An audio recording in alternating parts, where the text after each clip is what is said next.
Президент согласен на ультиматум. Гарантии безопасности согласованы, но есть один нерешенный вопрос, который может все обнулить. Россия выводит войска, основную базу покидают солдаты и техника. Новый жест доброй воли или перегруппировка? Черноморский флот атакован, командование под прицелом. Кто нанес удар первым?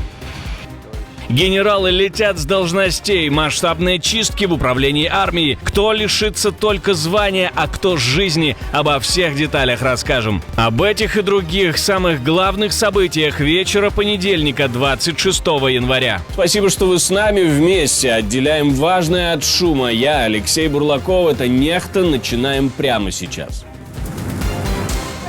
Гарантии безопасности от США уже готовы, осталось только поставить подписи. Владимир Зеленский заявил в Вильнюсе, что документ о гарантиях безопасности со стороны Соединенных Штатов готов на 100%. Киев ждет от партнеров конкретных дат и места подписания. После этого соглашение должны ратифицировать Конгресс США и Верховная Рада України. Для нас гарантії безпеки, передусім, це двосторонні гарантії безпеки з Сполученими Штатами Америки. Документ готовий на 100%.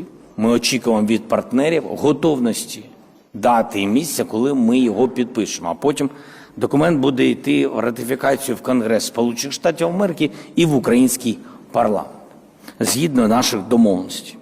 Другі гарантії безпеки для України – це європейські гарантії безпеки, це коаліція охочих и, найголовніше, членство в Европейском Союзе. Параллельно Зеленский давит на европейский трек. Он говорит, второй блок гарантий – это Европа, коалиция желающих и зафиксированная дата вступления Украины в ЕС. По его словам, Киев хочет 2027 год и готов технически открыть все кластеры уже в первом полугодии 2026. А дату членства хочет прописать прямо в договоре об окончании войны, чтобы ее соблюдали все стороны. Удар по Черноморскому флоту РФ, и наносят его из Кремля. Громкая замена в российском командовании. Черноморский флот снова не справился, и теперь, похоже, полетят погоны. Партизанское движение «Атеш» утверждает, что в командовании ВС РФ готовят замену командующему Черноморским флотом из-за провалов в обороне и слабого противодействия украинским морским дронам. Среди офицеров ходят слухи, что высшее военное руководство РФ рассматривает вопрос о замене действующего командующего Черноморским флотом адмирала Сергея Пинчука. Причина – системные провалы в обеспечении безопасности баз и кораблей, а также крайне низкая эффективность мер по противодействию украинским безэкипажным катерам. Атеш заявляет, что сам причастен к ударам по объектам флота. С 2022 года они ведут разведку кораблей, баз и ремонтных предприятий в оккупированном Крыму и Новороссийске и передают данные силам обороны Украины. Движение также утверждает, что только за последние 6 месяцев было не менее 8 успешных атак по объектам Черноморского флота, а реакция дежурных сил якобы запаздывала на 20-40 минут, а именно это фигурирует во внутренних докладах. Генерал номер 1 официально под подозрением в сливе ядерных секретов для США. The Wall Street Journal пишет, что в закрытом брифинге высокому генералу Чжану Юся приписали утечку ключевых технических данных о ядерном оружии КНР. Параллельно классический набор взятки и злоупотребления властью, включая продвижение людей по должностям. Официально Минобороны Китая говорит лишь о серьезных нарушениях дисциплины и закона, без деталей, но сам факт расследования уже выглядит как удар по верхушке армии. Вместе с Чжаном под проверкой и начальник объединенного штаба Лю Чжэнли. Мы говорили с вами об этом в предыдущих выпусках. Это вписывается в большую волну чисток, которая идет с 2023 года и выкашивает высших офицеров и оборонный сектор. За этим внимательно наблюдают из Тайваня, видимо, потому что знают, что означают резкие и массовые зачистки в управлении армией. Мы, разумеется, продолжим внимательно отслеживать необычные изменения в высшем руководстве партии, правительства и вооруженных силах Китая. Позиция наших национальных вооруженных сил основана на том факте, что Китай никогда не отказывался от применения силы против Тайваня. Именно поэтому мы будем использовать широкий спектр совместных средств разведки, наблюдения и рекогностировки, а также обмен разведданными, чтобы фиксировать возможные индикаторы и признаки и оценивать возможные намерения Китая.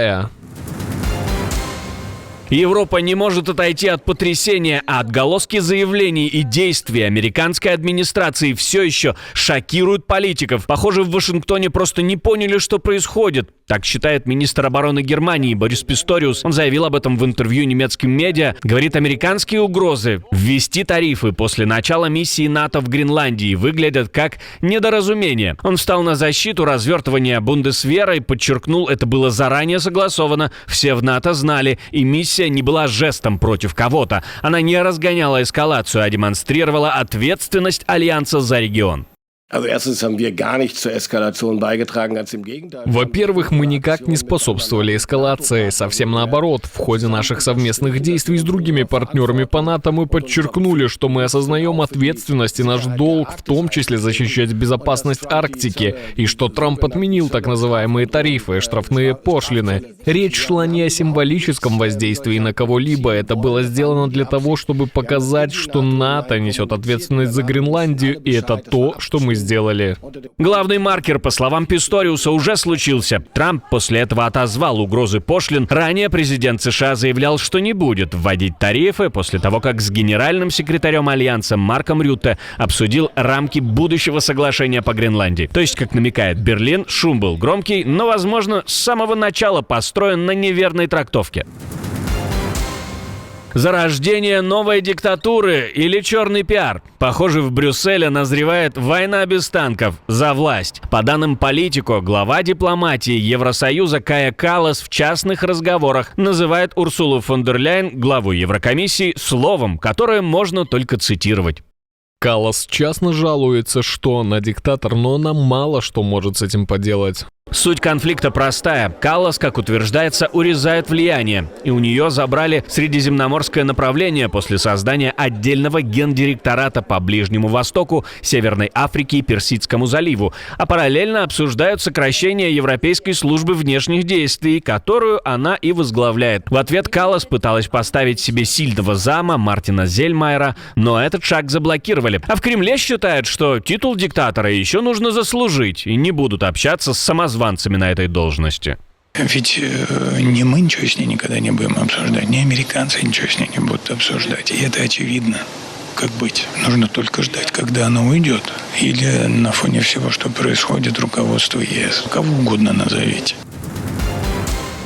Россия выводит войска, тяжелая техника грузится в транспортные самолеты, и база торжественно закрывается. Или это просто перегруппировка? Российские военные начали вывод сил с аэропорта Камышлы на северо-востоке Сирии. Фон тут нервный. Ранее писали, что новые сирийские власти добиваются полного ухода российских военных с объектов на севере. Технику вывозят, часть личного состава и вооружения, как утверждают местные источники, перебрасывают в сторону Хмеймима. При этом на Ближнем Востоке подчеркивают, это не полная эвакуация. Камышлы долго был для Москвы ключевой точкой присутствия в регионе. Если оттуда действительно уходят, это уже не частный рейс, а сигнал о том, что правила игры в Сирии меняются. Камышлы важная, но все же вспомогательная точка по сравнению с Хмеймимом и Тартусом, и сейчас речь идет именно о ее возможной ликвидации. Экологическая катастрофа вместе с экономической. Тенгиз встал, и правительство Казахстана уже нервничает. Премьер-министр страны на встрече со старшим вице-президентом ExxonMobil заявил, последствия аварии нужно ликвидировать максимально быстро и сделать все для того, чтобы это не повторилось. Причина — проблемы с энергоснабжением после пожара. 18 января на Тенгизе загорелись трансформаторы турбин, а 19 января оператор остановил добычу на месторождениях Тенгиз и Королевское. Теперь главный вопрос, как быстро вернут стабильное питание и производство, и кто за это ответит? Связаны эти события или нет, но днем ранее в нескольких регионах Казахстана фиксировались проблемы с качеством воздуха. Новороссийск снова качает, несмотря на дроны. Каспийский трубопроводный консорциум сообщил, что отремонтировал и вернул в строй швартовый узел номер 3 в порту под Новороссийском. Сейчас к нему подвели танкер для перегрузки нефти. Это важно, потому что через этот маршрут проходит львиная доля экспорта казахстанской нефти, до около 80-90%. Терминал работал в полсилы с середины ноября после ударов по инфраструктуре. Один узел был поврежден, второй стоял на ремонте. Теперь узлы номер 1 и 3 могут работать вместе, и управление обещает выполнить годовые планы отгрузки. Хотели в Макдональдс, а приехали на базу морпехов США. 2 россиянок из Самары, Кристину и Наталью, арестовали после того, как навигатор повел их короткой дорогой рядом с Сан-Диего, и машина заехала на территорию Кэмп Пендлтон. До фастфуда, как пишут, оставалось около 5 километров. Девушки, по сообщениям, оказались на парковке военной техники и были быстро задержаны. Автомобиль изъяли, под стражей они уже несколько дней, им может грозить до 6 месяцев тюрьмы. Друзья пытаются добиться освобождения, собирают деньги на адвокатов, а местные говорят, что такие ошибочные заезды туда случаются регулярно из-за особенностей въезда и КПП. Такая себе ловушка для туристов, не попадитесь. Фрукты или жизнь? На Шри-Ланке цейлонский слон устроил проверку на взятку туристам из России и, похоже, остался недоволен меню. Семья с ребенком ехала в национальный парк на арендованной машине, когда на дороге их остановил 3-тонный патруль. Местные говорят, такие слоны часто выходят к авто за угощением и после платы пропускают дальше. Россиянка дала фрукты, и тут началось. Слон разозлился, раскачал машину, вырвал дверь из салона и едва не перевернул транспорт. Туристы в панике выбежали босиком, но никто не пострадал. Через несколько минут животное успокоилось, поездка продолжилась, а дверь забрали на обратном пути. В прокате, мягко говоря, вряд ли обрадовались. Причина всего этого – дефицит бананов. В прошлом выпуске мы рассказывали вам о том, что в российской дипломатии снова начался хаос по линии США, конфликт в Кремле, о том, как быть с Трампом, тревожном сценарии на фронте. Из-за тупика и отчаяния Россия может попытаться перейти еще одну черту, применив запрещенное оружие. Если еще не видели, обязательно посмотрите. Ну а мы с вами увидимся уже завтра.